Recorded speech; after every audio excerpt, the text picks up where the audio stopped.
Welcome to Backseat Directing, where we talk about movies, TV shows, comics, and more. We're your hosts, Andrew and Arron. And today we're doing our first actor deep dive on Dwayne "The Rock" Johnson. 3, 2, 1, action!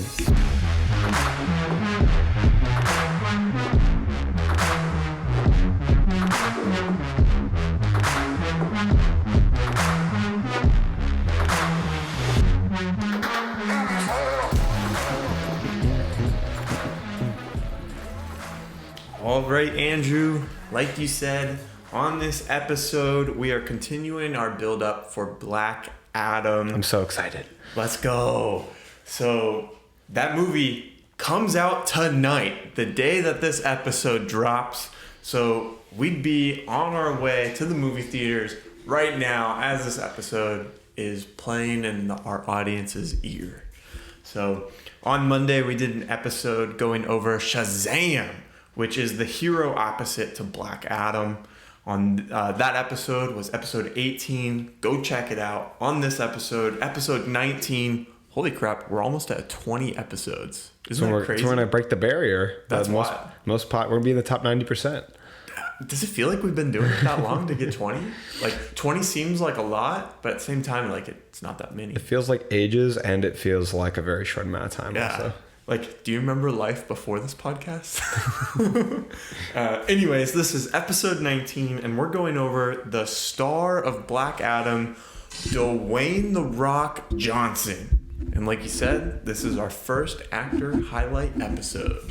Yeah, I mean, growing up, Dwayne "The Rock" Johnson was the man. I mean, if you grew up our age, he was the guy.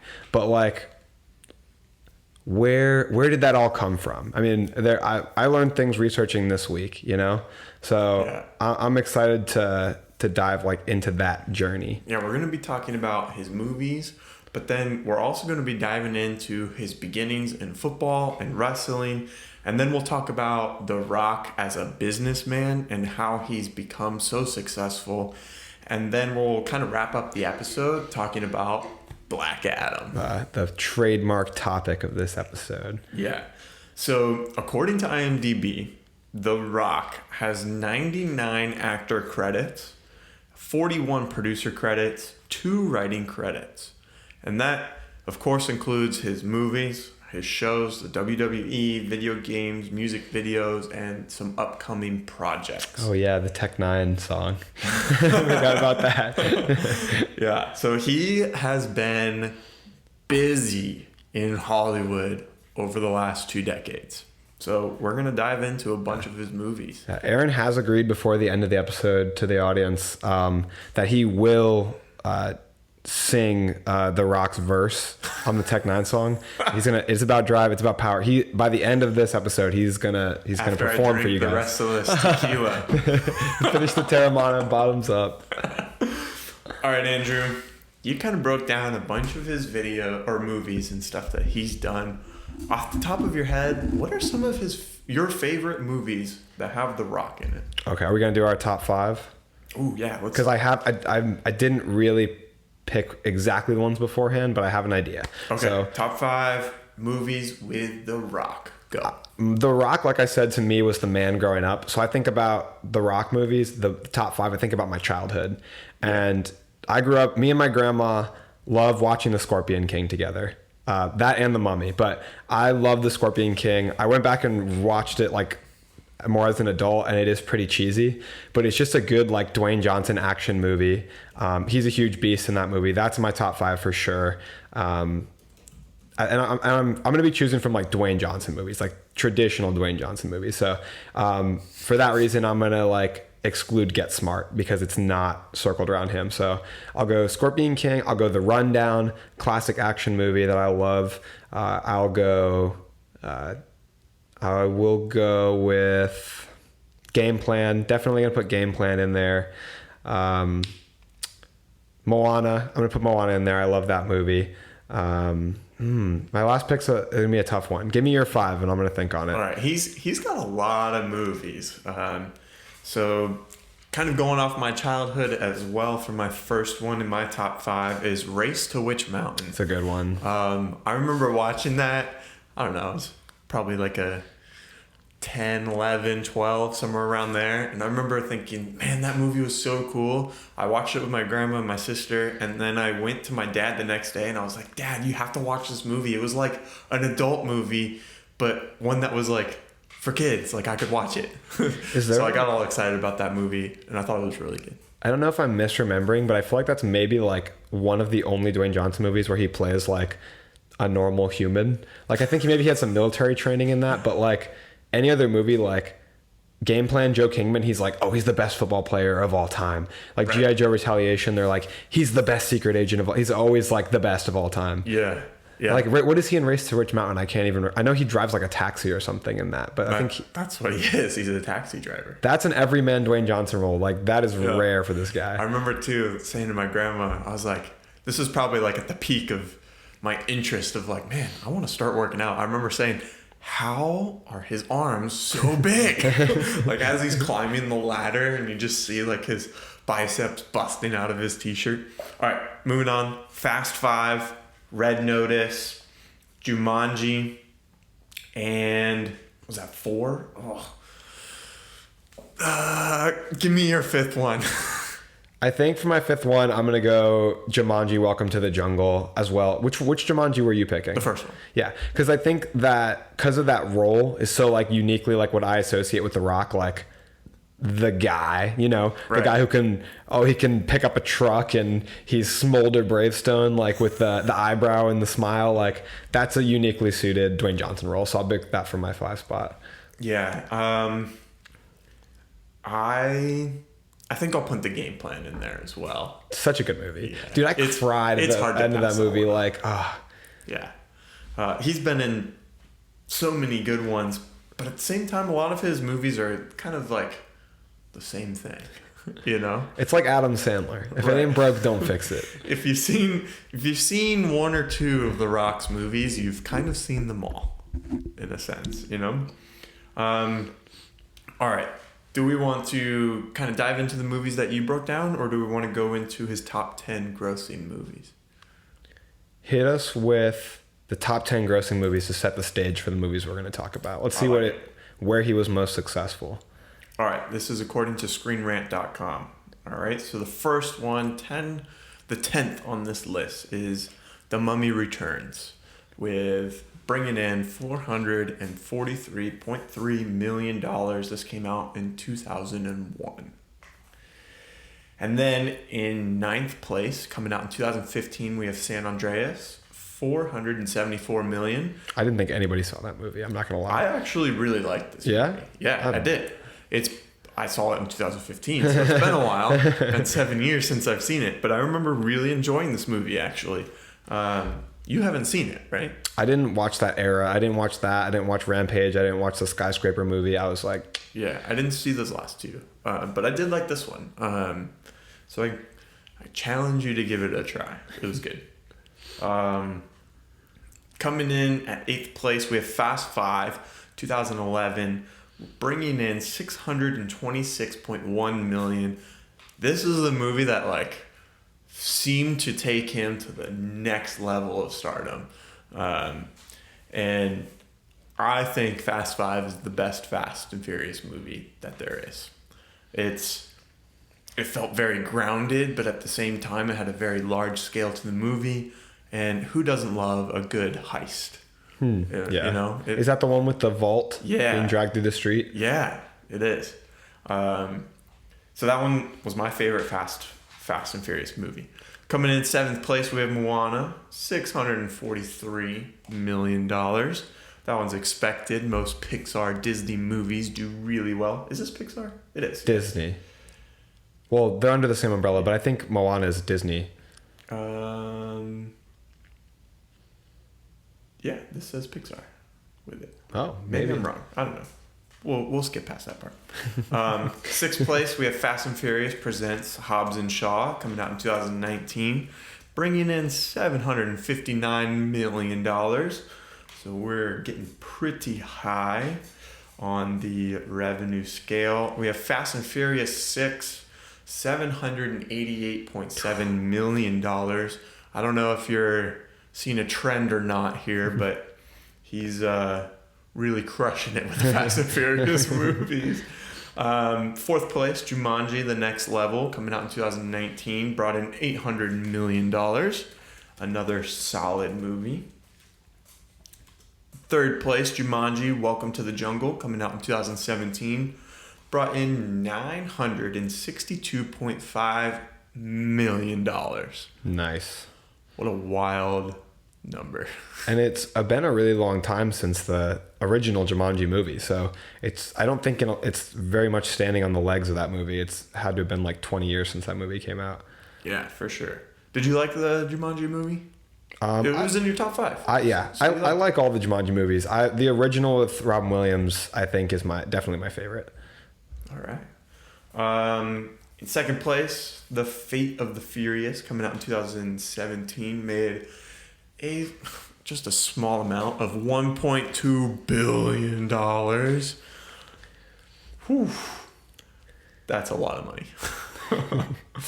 And in first place as The Rock's highest grossing movie, bringing in $1.5 billion, we have Furious 7, coming out in 2015. People got to understand that this is a movie about, at its core, about like criminals stealing things and driving fast cars, outselling established, huge, multi-billion-dollar franchises like Star Wars and like Marvel movies that are owned by Disney. Like $1.5 billion, that's crazy money at the box office. Crazy.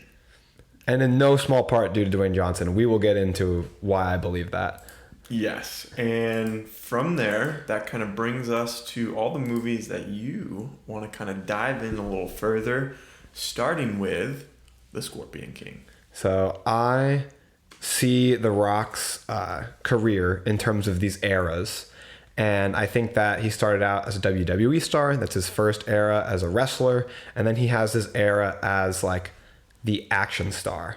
And in this action star era, we kind of see him develop the persona that he developed in the WWE. That version of it, we see him develop it in like acting roles through like a few key movies. So I touched on a few key movies for each era. We're going to go from the action hero role to the family movie star to like the franchise like king, the like just box office explosion franchise king. Yeah.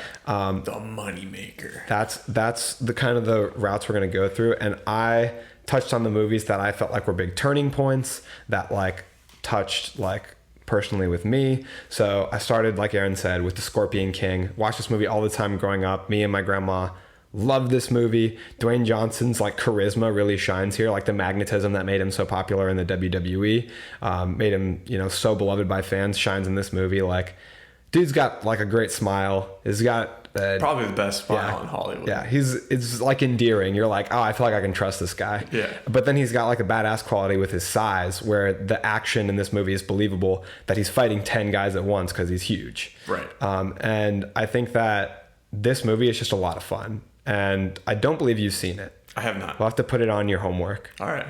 Because I have to watch San Andreas now.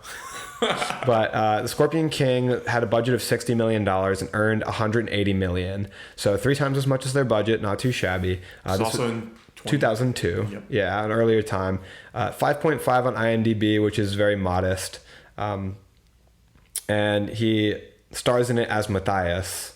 I have the wrong name here in my notes, but I know his character's name is Matthias, and that movie's just really awesome. Like just sword fighting. That movie has like the sword, like a scimitar in it. I hope I'm pronouncing that right, but I always thought that was just a really cool sword. And I don't want to spoil the movie. I won't say at the end, but he also uses a bow and arrow, which is really cool. Like the like kind of Middle East aesthetic they have in this movie is a really cool set, and this movie's a lot of fun. I definitely recommend watching it just for like a cheesy action movie. Yeah. And that's where I think he started. That's where he found his roots, is in cheesy action movies, because then we go to the next thing we're going to talk about, which is The Rundown.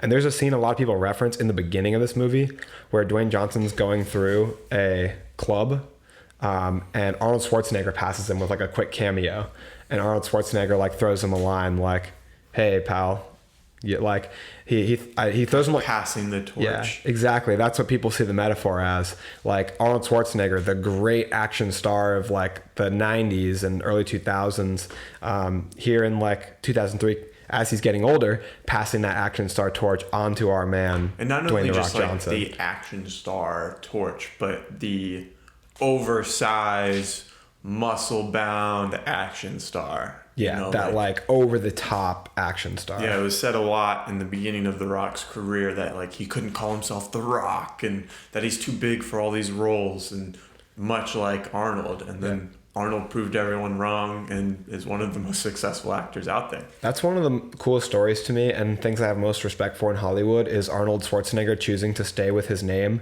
when they told him he should change his last name because it wouldn't be appealing on posters and American audiences wouldn't be able to pronounce it, but he wanted to be an American movie star, but he refused to change his name.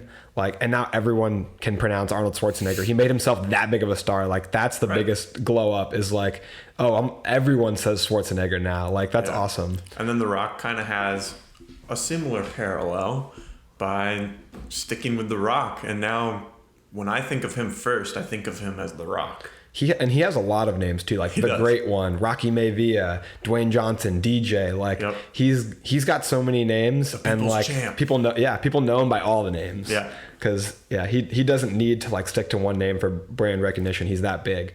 But in this movie, he's known as Beck. That's the main character for The Rundown. He stars with Seann William Scott and Christopher Walken. The movie, unfortunately, had a budget of $85 million and only made $80 million in its gross. A really bad loss when you consider any marketing money that they spent on it. It was released in 2003 and earned a 6.6, so better rating performance than The Scorpion King. But you know why it didn't do as well? They didn't have The Rock's marketing power back then. Oh my gosh! We'll talk about later in this episode. It would have been a totally different ballgame. Like if that came out now, same movie. Yeah. It would blow up. Now The Rock is bigger than his movies. Right. He's bigger than the title Jumanji. Yeah. So like that brings people to the theater, which not is Jumanji. One of my concerns about Black Adam. We'll see. Yeah. We'll talk about it more too. And then to close out his era as the action star, Walking Tall. Walking Tall is a movie where Johnny Knoxville is also in this as well. Just kind of him returning to his hometown and seeing it's overrun with crime, and he wants to clean up shop. Budget was $46 million. Gross revenue was $57 million. These movies came out pretty much back to back. This one came out 2004 with a 6.2 on IMDb, and his character's name is Chris Vaughn. Just another stereotypical action role for The Rock in this time period. The Rundown, I think, is a whole lot more fun and a whole lot better of a movie. Like, The Rundown makes me laugh. The Rundown, I think, has better action. So that's like my go-to, like stereotypical action role for The Rock if I'm going to put a movie on. Also, Seann William Scott is hilarious. But that brings us into a movie I know you really like, which I think...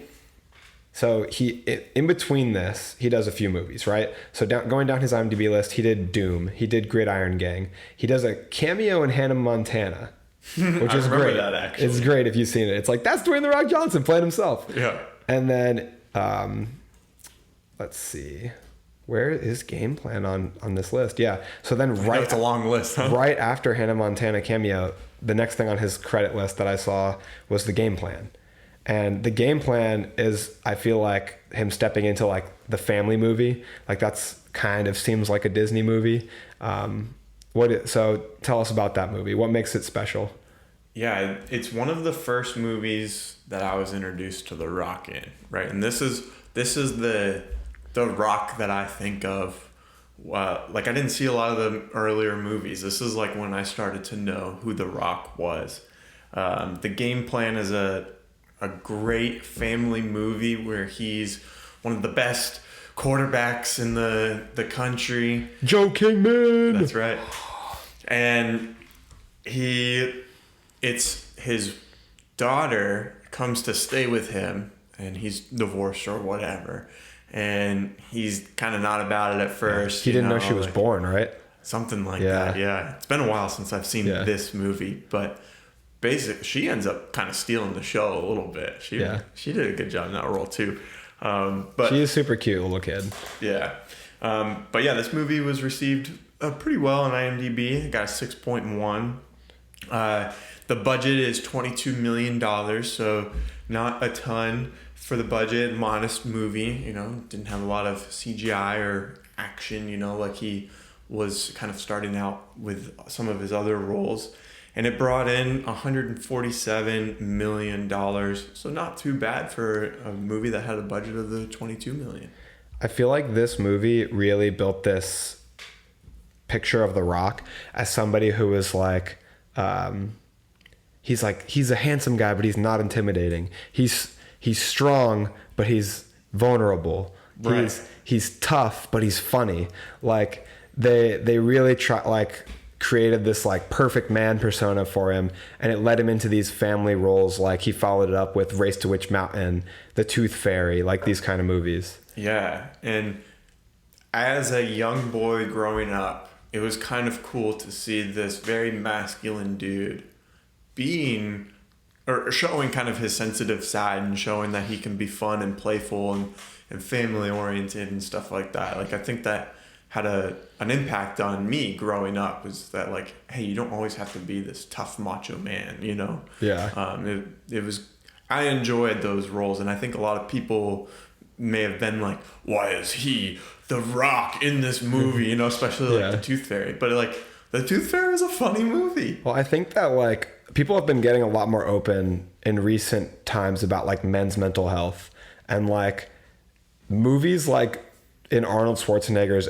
era, in his heyday, like Predator was not showing a vulnerable side to like the badass action hero. Right. And like Dwayne Johnson is like a good person to step into that. Like, Yeah. I feel like he has that quality to him, like that relatable quality, but also the unattainable physique. Right. Yeah, exactly. But 3 years later, after the game plan, The Tooth Fairy comes out. This movie has a 5 out of 10 on IMDb. I think I like it so much just because of my age at the time. I watched it with my younger sisters and stuff, and it was just a fun movie to, again, see this really jacked guy just having a good time, and showing his sensitive side. This movie had a budget of $48 million and brought in $112.5 million. So this kind of is encapsulated in that kind of second era of The Rock in his movies. Like you said, action star, kind of family movies. And that kind of brings us into the next movie phase. Yeah, into his franchise giant role. I mean, by this time, Dwayne Johnson's, I'm sure, a household name. Most people have seen him in something or another.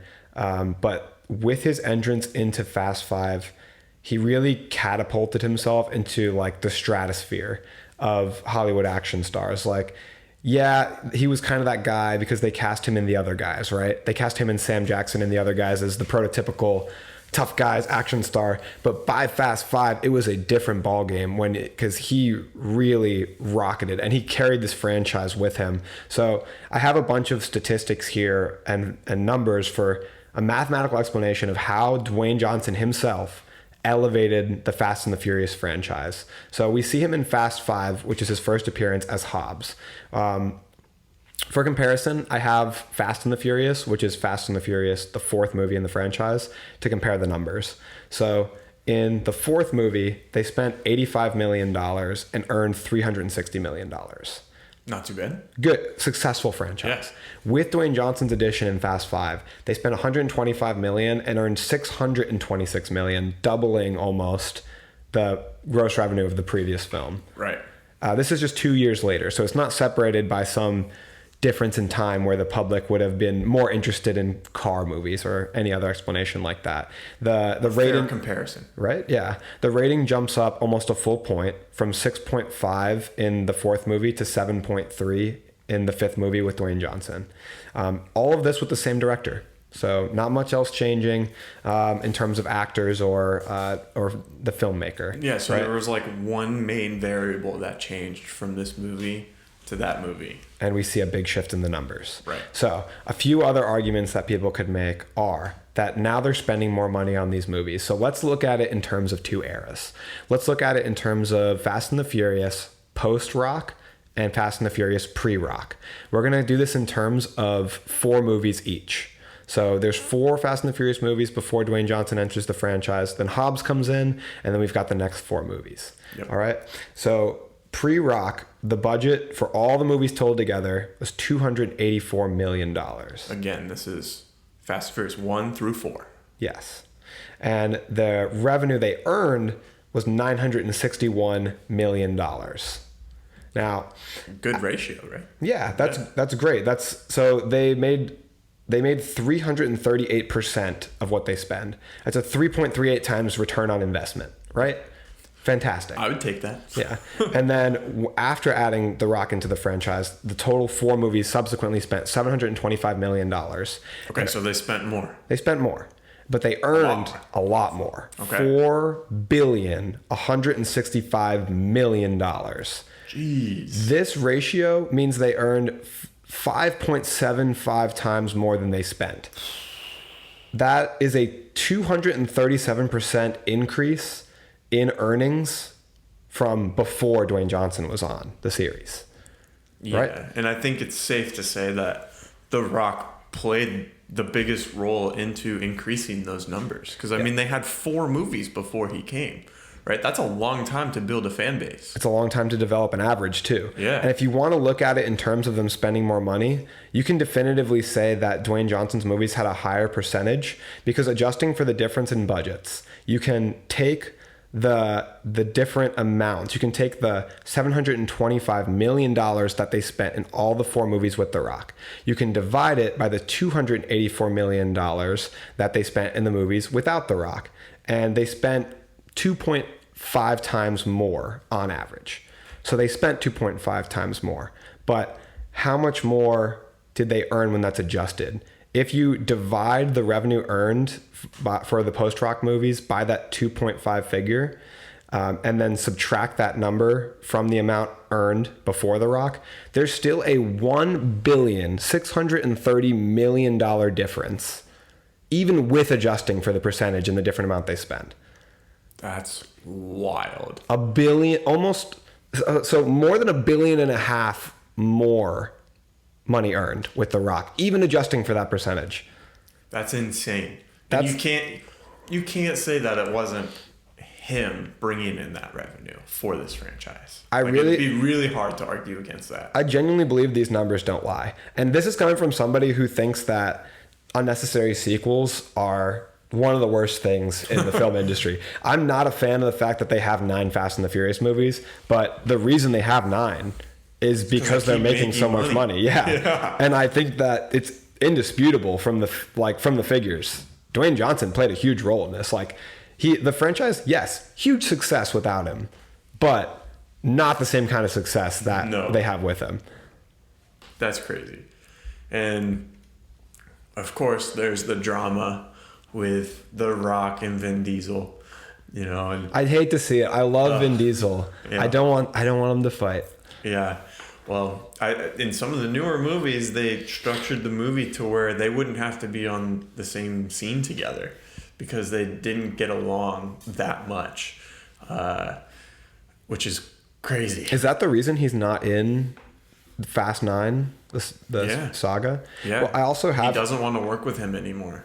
I also have here the... They both basically say that they're hard to work with and all this stuff. And then at one point, Tyrese Gibson jumped in too, saying that The Rock is trying to make the franchise about The Rock and not Fast and Furious, which, yeah, I mean, it kind of is, but at the same time, that's kind of the reason why it brought in so much money and is doing as well as it did. They said it's not about you, it's about the family. That's right. But I also looked up the figures for the latest Fast 9 for another reason, for the figures. It says that their budget was $200 million and their gross was $700 million. So they didn't cross the $1 billion mark once Dwayne Johnson left the franchise. Yeah, and he had 2 movies within that franchise that crossed over the $1 billion mark. So over the years, they've had a lot of tension between Vin Diesel and The Rock, right? But I don't really think they've mended any fences, or at least not enough to bring The Rock back. Because through some of my research, the last thing that was kind of said about this on Instagram is Vin Diesel saying like, hey, come back, play Hobbs in the final like edition of the Fast and Furious 10, the finale kind of thing. And the Rock hasn't seemed to kind of answer that call in any way, which says a lot, because I'm sure that movie would bring in a lot of money, not only for the franchise, but for The Rock himself. So it doesn't seem like they've mended fences enough to work together. I've heard like rumors that have like certain things in their contract where like later in the movies that they wouldn't like be interacting in any scenes together, but then also that they could only have like a certain amount of hits of them on screen, like like when they're fighting and stuff. Like I've heard things where like The Rock can't lose a fight or something like that. Again, I don't have any like sources for that per se, but that's just kind of some of the rumors that I've seen over the years about this stuff. And some of the Instagram posts that were posted have been deleted since and stuff. So there's a lot of drama between these two. I don't know. I think that's kind of lame, because like what I mean is I think it's kind of lame that they would only take so many hits on camera or be worried how they would look losing in a fight. Because I think the mark of a hero is, in a lot of storylines, their ability to get back up from a loss, or take what they've learned from being knocked down and get back up from it. Like the thing with like Rocky Balboa was always like, it's not about how hard you can hit, it's about how hard you can get hit and keep moving forward. Like, that's what I think makes a great hero. So it's kind of lame to just be like, oh, like I want to be impervious to damage. Yeah, I guess they're not trying to be a hero, they're trying to be an action superstar. Yeah. So a little bit different. And I guess they kind of are bringing in personal ties to it, like, I don't like this person, I don't want him beating me on screen kind of thing. There's nothing, what it feels like. There's nothing inspiring, I feel like, about never taking a hit. Yeah. Well, hey, to each their own. Yeah, I mean, take it as it is. I can appreciate their passion for their work. Like I've always been impressed by Vin Diesel's like passion ever since I found out he bought the rights to the character Riddick, because I really like the character Riddick and the stories they tell with the movies and games, animated things, and he liked it so much that he bought the rights to it. And then obviously he treats Fast and the Furious like that's his like baby, especially all the friendship and family I feel like he's developed around it. And losing Paul Walker, like I feel like that is his creative child. Right. And so I see why he would feel very strongly about somebody wanting to come in and like kind of take part of the reins or take the reins. Yeah, it's hard, but at the same time, The Rock did do a lot for the Fast and Furious franchise, but still, like it's Vin Diesel's baby. Yeah, just not. It's different. I mean, just because he wasn't there when it was created doesn't mean he doesn't deserve a say in maybe the direction of the franchise, but I see where both of them might be coming from. I don't know the ins and outs of the situation, Yeah, for sure. All right, so let's move on from the Fast and Furious franchise. What's the next movie that you want to talk about? So the next thing I want to talk about is Moana. And here we're seeing like Dwayne Johnson. So this movie's coming out after he's already done Fast 5, right? Mm-hmm. So he can do it all. He can be the action star. He can be the family star. Yeah, he went from Tooth Fairy coming out 1 year before Fast 5. It's crazy. So he can like switch roles pretty well. He's also like firing off movies like crazy, like working like in different genres, and he's working super hard. Like it's difficult to coordinate schedules to be on all these movies in like back-to-back years, and he's pumping out like multiple movies a year at this point. Yeah. Because he's one of the hardest working people in show business. I don't think much would argue with that. But now he's got his trademark Disney appearance. I'm sure everybody, if you're like a big actor, this is something that you yearn for, right? Like you want your Disney role. I would. And he gets to voice Maui in Moana, which is an epic role. He's got his iconic song, You're Welcome.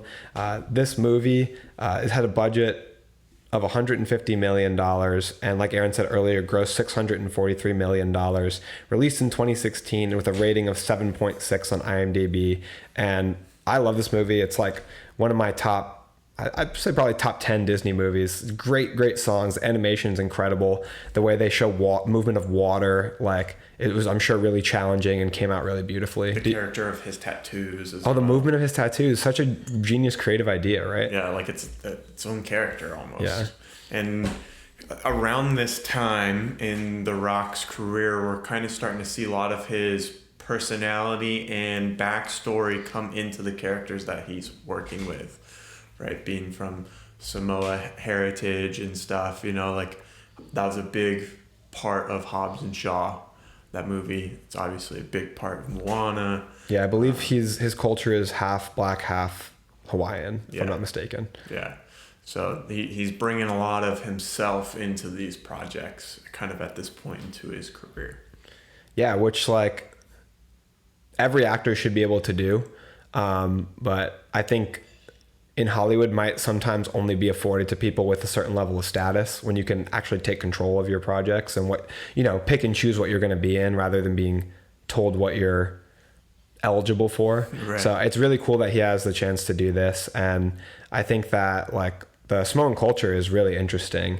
So like also the way that this movie like plays with I think things he cares about, like nature. Things I'm a sucker for too, is part of why I really like Moana, because of like the themes of like being kind to our planet, Right. Before we move on to the next franchise that we're going to talk about with The Rock, we want to turn our attention to our listeners and say thank you for listening and supporting this podcast. Yeah, if you guys made it this far, we really appreciate you. I would like to ask that you give us a like, a follow, rate and review the podcast. It's okay if you hate it. Let us know what you think. Let us know how we can improve. Every rating and review helps us out a ton. And definitely share us with your friends. We're glad to have all of our listener. All right, so let's dive into Jumanji. Yes. So Welcome to the Jungle is the first edition of this movie with the reboot with The Rock and Kevin Hart. Kevin Hart and The Rock have a lot of movies together. So this movie had a budget of $90 million, and it did really well in the box office. We already mentioned the number, but it made $962 million. Isn't that absolutely unbelievable that their budget was only $90 million? Yeah. That's such a low budget to turn around and make almost $1 billion. Yeah. Just shy. And I think that's due to the strong star power of the cast. Yes. Not just The Rock either. Kevin Hart brings in people. Jack Black brings in people. I'm blanking on the girl's name. What's her name? She plays Nebula in the MCU. Karen Gillan. Yes. So they're bringing in people too. Nick Jonas is in it. So like it has a pretty recognizable cast to bring in those people. I'm looking up right now to check the budget because I find it so unbelievable that this movie only cost $90 million to make, but IMDb says estimated $90 million, so not my mistake. And in my mind too, thinking back to it, it looked really good. Yeah, visually right? It does look great. They probably used a lot of just real shots like out in that kind of environment to like help assist them, out in the jungle. Yeah. And then moving on to the second one, Jumanji: The Next Level, we have a budget of $125 million, and it earned $800 million. So pretty respectable as well. Yeah, this movie came out in 2019, so I'm kind of surprised it didn't make more than the original. But sometimes, it's the case with sequels. Like, fans don't tend to have quite as much confidence sometimes in a second movie. They tend to not do as well in a sequel as in a trilogy. It could also have been too, like when it was released within 2019. Within the time of the year. What other movies were coming out at the time, and like you said, what time of year it is and stuff like that. I think it was a Christmas movie. Like I think it was released around December. Yeah. Let's see, where do we want to go from here? Well, that brings us to our close of our main movies we want to touch on. But is there anything in his list of filmography that you have anything to say about? I like Central Intelligence a lot. I think that movie is really funny. Yeah. I haven't seen that in a while. I have seen it. Another pairing with him and Kevin Hart. Yeah. Baywatch is a lot of fun. You know, a good chance for people to stretch the human ability of the physique and work down towards 0 body fat percentage. Yep. We got Zac Efron in there. He looked shredded for that role. Yeah, he said, Zac Efron, I think, said that put him in like a really bad mental state. I can imagine. The level of like effort it took to get to the physique for that movie. Yeah, I feel like a lot of people watching these actors in the role like think like, man, like I wish I could have that body. You probably don't. Like they're a lot of those physiques when you see them on the screen, it's not how they're sitting every day. Well, like Hugh Jackman in The Wolverine, like didn't he do like a dehydration set to get himself down to that that look? And I'm pretty sure Zac Efron did too. So basically like a full day like beforehand, you're depriving yourself of water and they said it makes them really irritable, right? Yeah. I mean, could you imagine not eating but still having to work out and you're already at like 4% body fat? Like your body is just not happy with you. Something I want to talk about a little bit is kind of in the recent years, it seems like The Rock is kind of being cast in a lot of the same roles where he's in the jungle. We have Journey 1 and 2, and then we have obviously Jumanji, like we just talked about. Red Notice is kind of the same thing where they're kind of going through the jungle. And then what else do we have? I'm missing one. I was just thinking of it. And it's Jungle Cruise. Jungle Cruise, that's it, the obvious one. The one with jungle in the name. So it's funny that he's kind of been in the jungle a lot lately. Yeah, the other thing that I wanted to touch on that The Rock's done more than once is stepping into like these franchises in a small role and then like expanding on them. Like he steps into The Mummy 2 and has a very small role in that as the Scorpion King, and then like they do the offshoot Scorpion King movie, things like that. Yeah. It's definitely interesting. He stepped into Jumanji as a existing franchise as well and expands on that. Yeah, I think I saw him Fast and Furious say at one point that he was like a franchise saver or something. G.I. Joe Retaliation, he jumped into that one. Yep. Yeah. Which I actually really like that movie. I think that's an underrated action film. I know Retaliation? I'm not a fan. Yeah. We talked about it. Yeah, I know. And then I was going to mention a few of his upcoming projects. So we've got the obvious one we're going to talk about, but he's on IMDb. His upcoming projects say a movie called Red 1. You'll be happy about this one. San Andreas 2. Big Trouble in Little China, which I think will be interesting to watch because I like the original. Doc Savage and The King, which most of these movies I don't know hardly anything about. But yeah, same here. We can get into talking about a movie that we do know some things about, which is his upcoming project that will be airing in theaters everywhere tonight, Black Adam. Yeah, so what do you think about this movie coming out? Well, how do you think The Rock is going to do in this role? Because the issue that I have with it is that I can't watch a Rock movie without thinking that's The Rock. I feel like in all of his movies, he's not necessarily playing a character, but he's playing The Rock. That's why I feel like the Jumanji role is kind of perfect for him, because like that character is like cartoonish. That character is like Dwayne Johnson.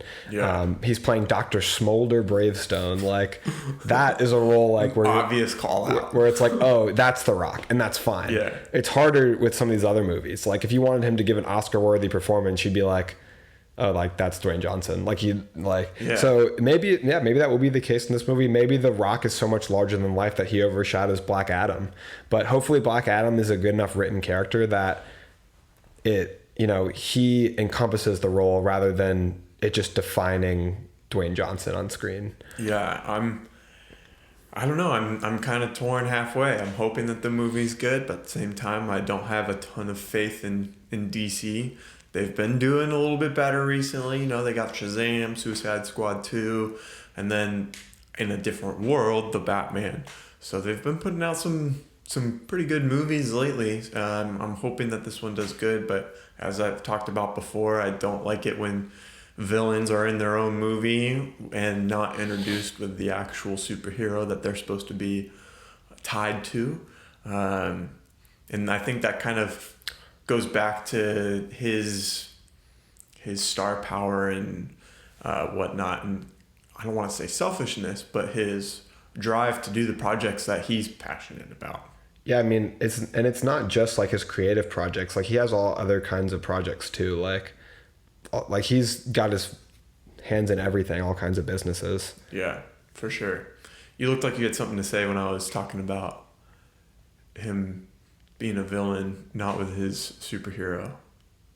Yeah, I mean, I agree with that. I don't want to stamp on that too much because I agree. I feel like movies. Maybe I'll get some hate for this, but I feel like The Joker was an unnecessary movie. Like, yeah, great performance by Joaquin Phoenix, but I did not need that movie. Hopefully I feel differently about Black Adam, because just alone on the trailer of Black Adam, I'm more excited that, the action aspect, getting to see, and if he's a little bit more of a anti-hero, fine, great. I know he sometimes is in the comics, but I want to see, I love the way his movement looks, and I love the way they portray his strength, just smacking that plane out of the sky with ease. The way he zips forward and catches that missile in the trailer. I don't want to watch any other footage than the first trailer that I watched. Same, and that's the only thing I've seen. I don't want to spoil any more of the movie, but I think that he just looks like a powerhouse, and I'm excited, very excited to see, Dr. Fate and Captain Atom and all these additions, Hawkman. I think that they have the potential to expand on the DC universe here and kind of boost off the rock star power a little bit. Hopefully it doesn't overshadow the character like you said, but I think visually it looks great. DC, like we said in our Shazam episode, episode 18 we just did, the special effects that DC is producing I think are really good. Oh, for sure. Visually they look great. I've had some complaints with some recent Marvel movies. Yeah. But Shazam looks really good. Suicide Squad 2 looks really good, and the trailer for this movie makes it look fantastic. Yeah. I'm a little confused on the marketing, I think, for this movie. And I think that's kind of tying into my skepticism. What? Skepticism? That word. But in the trailer and how they're marketing it is heroes don't kill people. And he's like, yeah, I'm not a hero. I kill people. Well, all your heroes in this world also kill people. You have Batman just murdering everyone. Superman ended up killing Zod, and Superman's been evil at a few different points already. I meant to talk about that in our Shazam episode, but that's a good point, which makes me think of why in Shazam are they selling Batman and Superman toys? Superman, I guess I get. He killed Zod. But Batman is out here murdering criminals. And then you're selling plush toys of him in Build-A-Bear Workshop. It's is that the right message you guys want to send to kids in this universe? It's kind of like The Boys. How they are the stars of the world. But they don't. But in The Boys, they don't know that they're murderers. I guess so. Yeah. The kids don't know. Yeah. I don't know how the kids wouldn't know in this. Yeah, that's true. Yeah, I don't know, but that's what I'm a little confused on. It kind of goes back to why do we need this? Are they trying to back out of making Batman a killer? I don't know. I mean, they've kind of seemed like they have been trying to backpedal a little bit, with his kind of curve in the Justice League, but why do I need another anti-hero in this universe that kills people but is somehow going to be made to be the hero of his movie? I don't know. I'm just kind of confused of where this movie is going to go. I'm definitely excited for it. I hope to see some great action. I do love The Rock's movies, but I'm hoping that he doesn't kind of overshadow the character of Black Adam. Yeah, I think that it really all comes down to the writing. So that's what I think it's going to rely on, because The Rock's going to give The Rock performance, Right. It's going to be what he always gives. You're right. I don't expect to see Oscar quality acting, and I also don't expect it to be bad. He's not a bad actor. Right. He's a good actor. Yeah. But I think that in terms of what ultimately comes from the imprint on society of this character, Black Adam, is going to have to come down to the writing. Yes, I agree. So, Andrew, on these different podcasts, we have a segment called Source Code. So, normally we go in and kind of dive into the details of a movie or the comic origins of a character. But on this segment of Source Code, we're going to dive a little bit more into The Rock's background, starting with football and wrestling. Yeah, so when he starts out, right, Dwayne Johnson's, he's born as Dwayne Douglas Johnson. I know that sounds wrong because it should be Dwayne The Rock Johnson, but he's born in 1972 in California. His father, obviously, legendary pro wrestler, Rocky Johnson. Yep. So his father's a legendary pro wrestler, and he's got it on his mother's side as well. She's got family members who are wrestlers as well. So he grew up in like theatricality, entertainment, destined for stardom, right?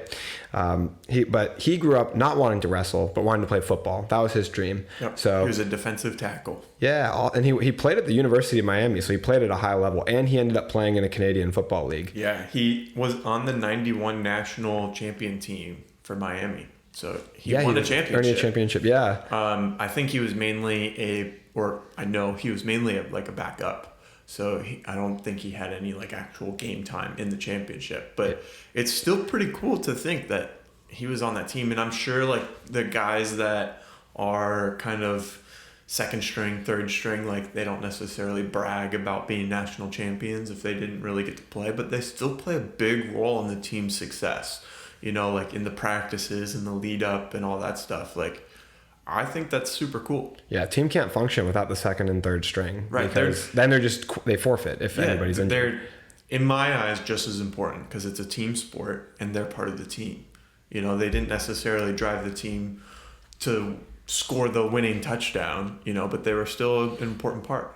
Yeah, and I mean, it still must, I feel like, I don't know Dwayne Johnson personally, but I feel like it must have not sat well with him to not have playtime. Because we see him shift his dream away from that, and he goes to ask his dad, Rocky, for help with entering the world of the arena of professional wrestling. And originally, his dad, Rocky, resists, and then he ends up helping him, and Dwayne Johnson enters eventually into the WWE, where I think he gains like the prominence and attention that he always kind of felt like he was destined for, you know, destined for greatness. Yeah, for sure. And kind of after, have you seen any of his wrestling matches? Just clips. Yeah. I went to see one of the matches with my mom because I wasn't into wrestling. And my mom just had seen a few matches or whatnot of just The Rock beforehand. And this was at the time that he like came back to the WWE. And he actually fought John Cena again. Was that like, I think it was like 2011 maybe. Yeah, somewhere right around there. So like he's kind of rising as a movie star and he's coming back. So my mom's like, we have to go watch, you know. So we went to the sports bar and watched. I remember him. It's crazy how much of an athlete these wrestlers are, even though it's like staged. But they're still having to perform all these crazy tasks. So like he's picking up John Cena on his back and pressing him up overhead. Who weighs like 250 pounds. Oh my gosh, that's crazy, you know? Crazy. And a lot of times when you're watching like these big guys on screen, sometimes it's like, but is he really that athletic, you know? Because a lot of times like big bodybuilders are a little stiff and whatnot. But it's like, oh no, he was a pro wrestler. That's still a pro athlete right there, you know? Like, it's believable that he's able to do these different stunts and stuff and fight scenes. So it's a cool aspect of it. Yeah, those guys are major athletes in all kinds of terms, taking hits, you know, movement, big jumps, agility. But he has a long, healthy, successful career, becoming the face of kind of the WWE in a way, you know, going up against Hulk Hogan, Stone Cold Steve Austin. He has this journey. He was like a 10-time champion or something. Oh wow. Yeah. He has some of the big, and even his term, Lay the Smackdown, he had all kinds of catchphrases, but that one was coined as the name for SmackDown. They had Raw and SmackDown. Yeah. So pretty crazy that he was that influential on the sport of professional wrestling. He went from what was called a babyface, which is kind of like a hero, good guy in the wrestling world, to turning heel. And that's where he earned the name Rock, because he was going by a few names before that. He wrestled under Dwayne Johnson.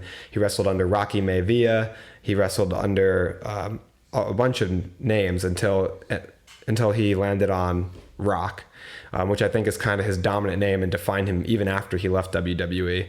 So that's when and a heel is a villain. So he became a villainous story arc, going off in long fashion against people like Stone Cold and John Cena, who are like faces of the good guys in the WWE. If you don't die a hero, you live long enough to see yourself become the villain. A classic Batman line. But we see him kind of being, and I saw an interview with him, I think with GQ, where he talks about like, there's no blueprint for me entering into Hollywood. There was no half African-American, half Samoan person from the wrestling world trying to enter into the acting world. He's like, there was no guide for me to how to do it. So I just kind of figured it out as I went along.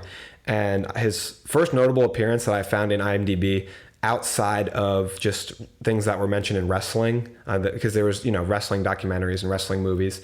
The first thing I saw him in that was like a role, even though he was playing himself, I believe, was That 70s Show. Mm-hmm. So he has multiple appearances, I think, in That 70s Show.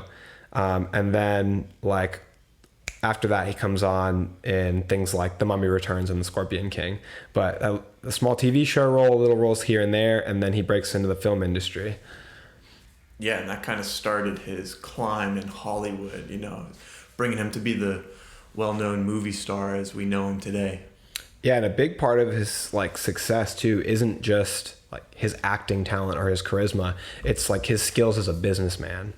Yeah, for sure. He has a lot of different businesses that he's invested in and part of. I don't know how he finds time to do all of this stuff. I don't know. The man doesn't people sleep. Are built different, I guess. So I don't want to talk about all of his businesses because I don't want to. But I think one of the most important ones is kind of his social media presence. And he has some other businesses that are worth quite a bit of money, but without his social media, I don't think any of that is possible.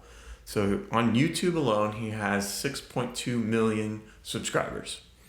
That's like a full-time job in itself to some people. Yeah, for anybody else it would be. Could you imagine if we had 1 million subscribers? He has to pay people to run that for sure. Oh, yeah.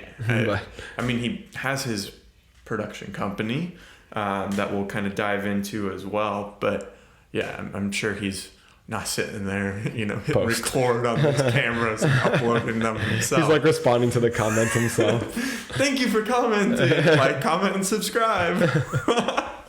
Yeah, no, not on that level. But yeah, and then on Instagram, he has 340 million subscribers. And I feel like that's where his like biggest platform is.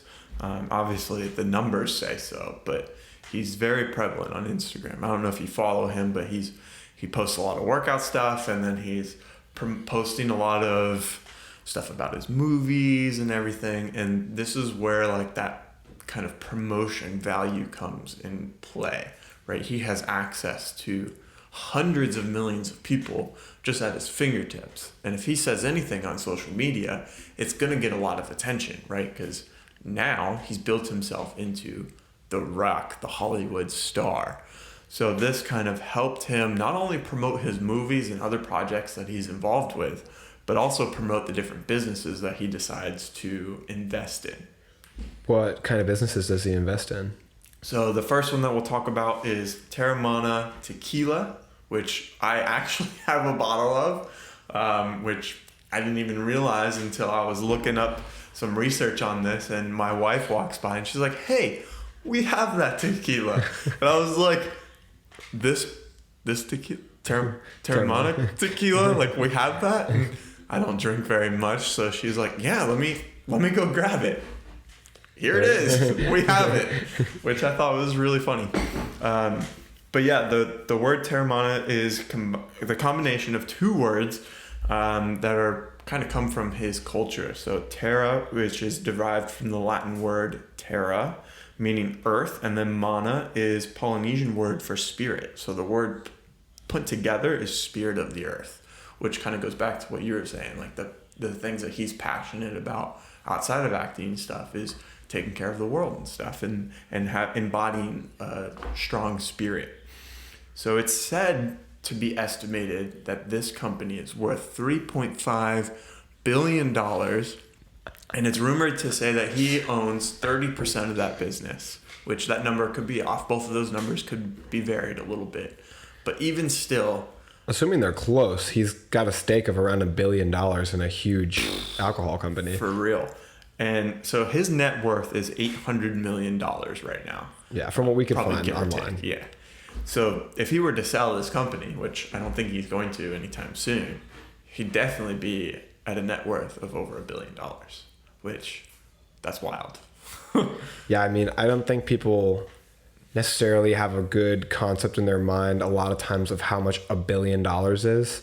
It's really hard to conceptualize. Yeah, it's a huge number. And most people in Hollywood do not reach that number. Even if people think, oh my gosh, that actor's in that movie in theaters, they must be a billionaire. That is not the way it works. Yeah. Most of the time, maybe they're a millionaire. But yeah, it's not common. Yeah. Making as much money as The Rock has is very uncommon. Yes, for sure. Another business that's kind of sticks out in my memory just from following him on Instagram is Zoa, which is his energy drink company. And this company is basically they use vitamin C to boost immune systems and provide a shot of natural caffeine to help focus and balance throughout the day. And then they have a few different lines of energy drinks, right? I couldn't find anywhere of how much this business is worth necessarily. I did have a website up about kind of the data of how much it was sold. I believe you said that they did $20 million in sales in their first year from March to December? They did. And the website that I am on... Okay, here we go. So you are right. Looked like they generated $20 million of sales from March to December of 2021.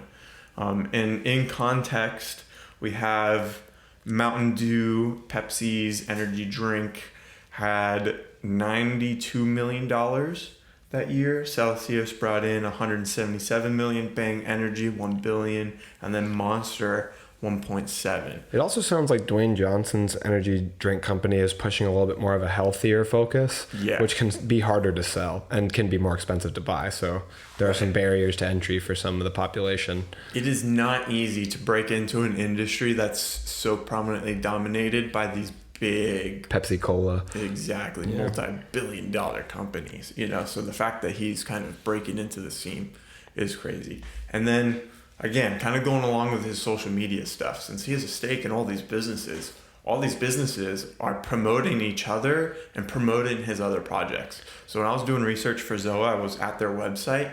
The whole website is Black Adam. The background to all of, behind all the text and stuff is lightning. That's flashing everywhere. Smart. And then on their cans, they redesigned the can. It has Black Adam right on the can. It's all cool black with lightning around the can and stuff. So he's doing marketing on so many levels that your typical actor can't necessarily bring to a project. So when you're bringing on The Rock, you're bringing on money. Honestly, I feel the capitalism in my veins when you're describing that. It makes me want to buy that energy drink. I didn't want to buy it before.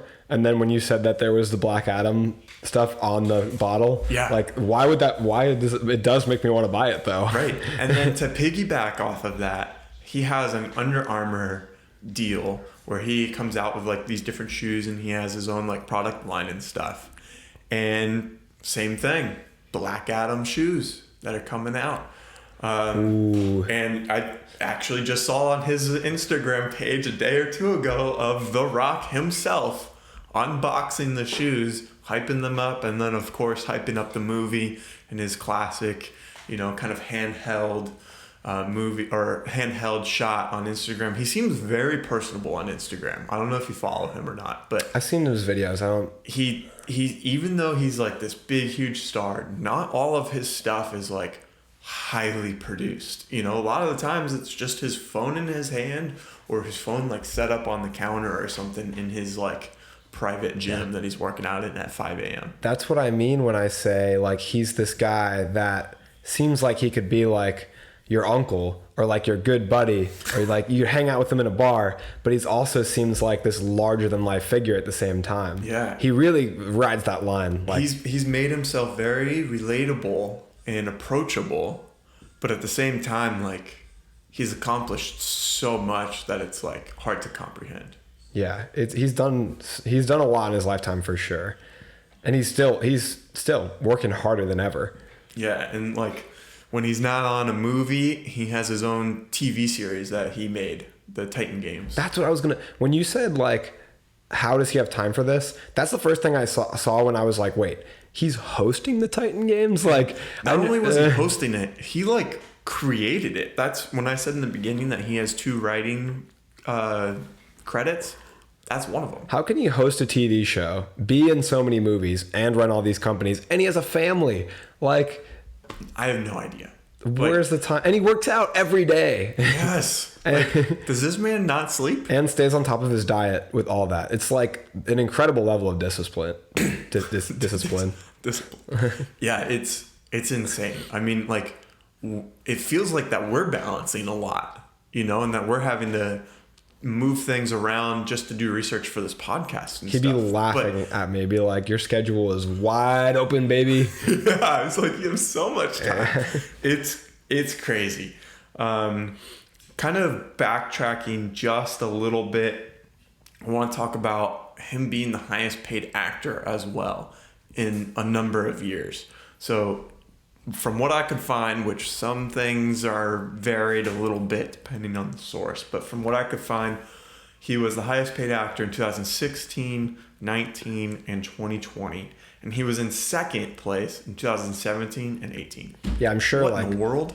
He's probably been in the top 5 for like the past decade and a half. Like, yeah. And like from certain sources I found stuff that the majority of his money does not come from the actual acting gig. It comes from advertising his movies, from the production company, from his tequila sales, his Under Armour sales, and all this other stuff that he's involved with. And that's where he gets the majority of his money. Did you already talk about how he works with movies he's on and uses his social media? Yeah, I have not. So I have probably 20 tabs open on my computer, so I don't know which link it is exactly. But I read somewhere or saw in a video somewhere that The Rock has like a marketing deal with movies that he's on, to where he can charge the movie studio or whoever pays for stuff for movies a fee for him sponsoring the movie and talking about it on his social media platforms.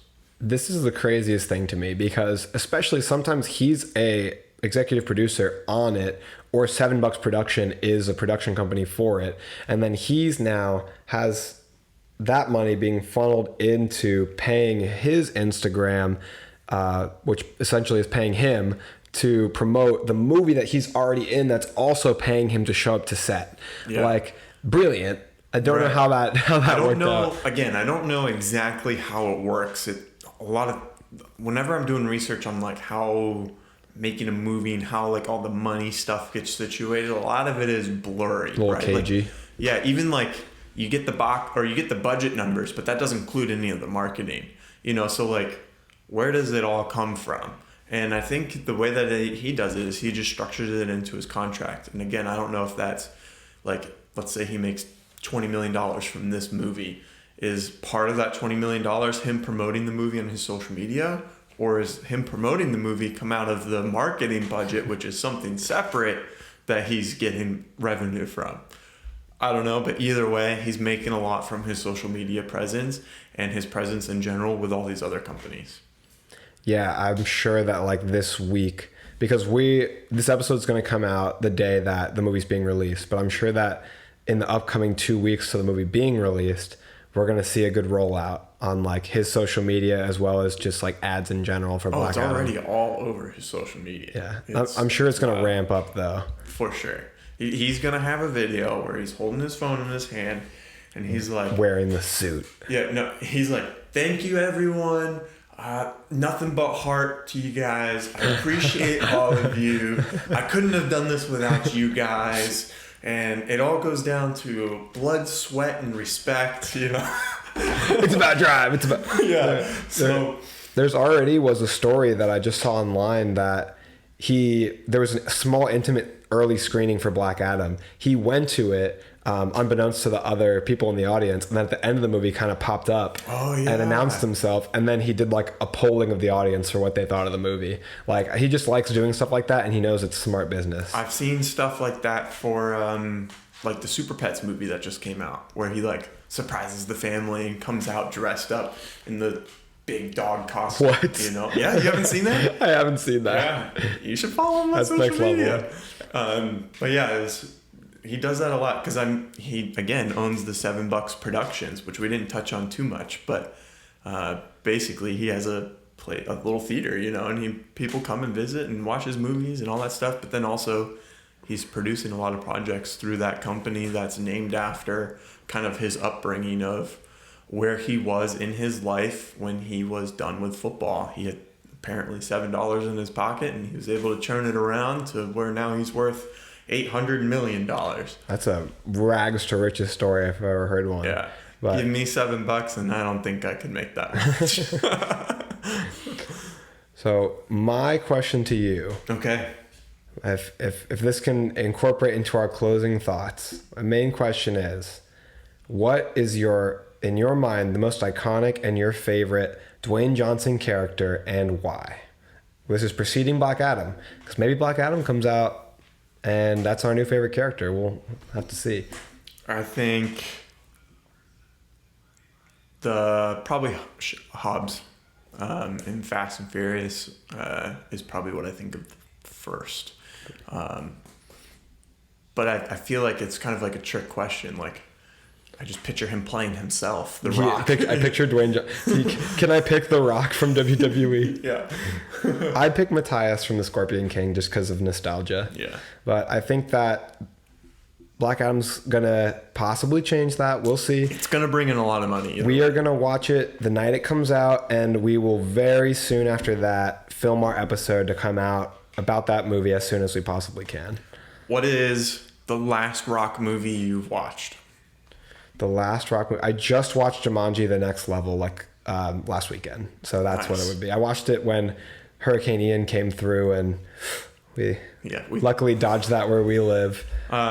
The last one I watched was Pain and Gain, and then I also watched G.I. Joe Retaliation all last week. I watched both of those last week. I watched Pain and Gain the most recent though. My condolences. Condolences? I don't like either of those movies. You don't like either of them? I've started Pain and Gain before, but then I didn't get through it. The second time watching it, I liked it more than the first time I watched it. Your least favorite Rock movie? Least favorite Rock movie. Apparently G.I. Joe, because every time I bring it up, you're like, I hate that movie. I couldn't even watch that movie all the way through. These are mostly like good, decent movies as I'm looking down like the whole list here. Some of them like more, maybe a little bit disappointing, where I thought they'd be funnier or better. Yeah, I'd probably go with G.I. Joe Retaliation. I didn't really enjoy that movie. Crazy. What about you? I'd probably say Hercules. Because I was really excited for that one, and I thought it was just like an okay movie. You know, I remember liking parts of it, and other than that, I don't remember a lot of it. And when I don't remember a movie, it's probably because I didn't like it that much, and I just erase it from my brain. Fair. What movie were you most impressed with his physique in? Mine is DC League of Super Pets. He's pretty jacked in Moana, to be honest. In Moana? No.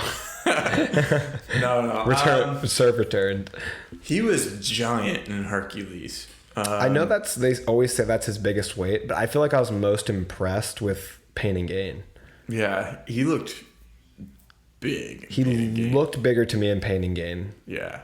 Honestly, I really liked him in some of his earlier stuff, like Race to Witch Mountain and the Game Plan and stuff, where he was like a little thinner, but still like jacked. Yeah, I was like, it's funny to call it thinner, but yeah, it is thinner than he gets. I don't know. Honestly, I like all of his physique transformations that he's had.